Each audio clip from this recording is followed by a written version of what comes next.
मयुरी जगताप प्रकरणात महिला आयोगानं आता पोलिसांवर ठपका ठेवलाय। रुपाली चाकणकर यांनी फडणवीस यांना पत्र पाठवलेलं आहे।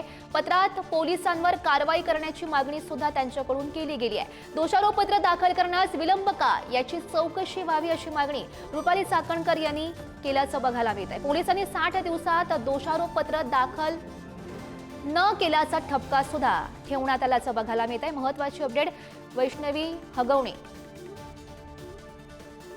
याची राजेंद्र हगवणे यांची ही सून मयुरी जगताप हिच्या प्रकरणातली महत्त्वाची अपडेट। महिला आयोगानं पोलिसांवर ठपका ठेवलेला आहे। रुपाली चाकणकर यांनी फडणवीस यांना या संदर्भातलं पत्र पाठवलेलं आहे। पत्रात पोलिसांवर कारवाई करण्याची मागणी रुपाली चाकणकर यांनी केली आणि या संदर्भात अधिकची माहिती जाणून घेऊयात। आमचे प्रतिनिधी बालाजी पोद्दार सध्या आपल्या सोबत आहेत। बालाजी,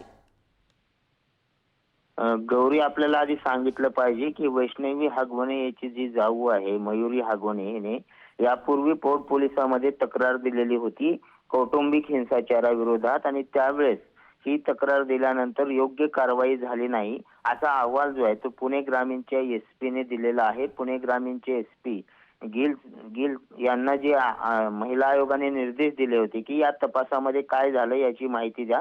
त्यांचा अहवाल जो आहे तो आता प्राप्त झाला आणि या अहवालामध्ये पुणे ग्रामीणचे जे पोर्ट पोलीस स्टेशन आहे त्या ठिकाणी ठपका ठेवण्यात आलेला आहे की 60 दिवसामध्ये हे सगळं दाखल करणं आवश्यक होतं दोषारोपपत्र, मात्र ते दाखल केलेलं नाही। पोलिसांनी योग्य तपास केलेला नाही आणि पोलिसांनी योग्य तपास न केल्यामुळे जे वैष्णवी हगवणेचं मृत्यू प्रकरण झालं ते झालं नसतं, कारण त्यावेळी मयुरीच्या तक्रारीची दखल घेतली असती तर कदाचित पुढला सगळा अनर्थ टळला असता असं सगळं या अहवालात पुणे पोलीस एसपीने म्हटलेलं आहे। आणि त्याचाच आधार घेत आता महिला आयोगाने मुख्यमंत्र्याकडे या प्रकरणाची चौकशी करून योग्य ते सगळ्यावरती कारवाई करावी अशी मागणी महिला आयोगाने आता मुख्यमंत्र्यांकडे केल्याचं पाहायला मिळतंय। गौरी, नक्कीच बालाजी, देवेंद्र फडणवीस याची नेमकी कशा प्रकारे दखल घेतात हे बघणं महत्त्वाचं असेल। धन्यवाद दिलेल्या सविस्तर माहितीसाठी।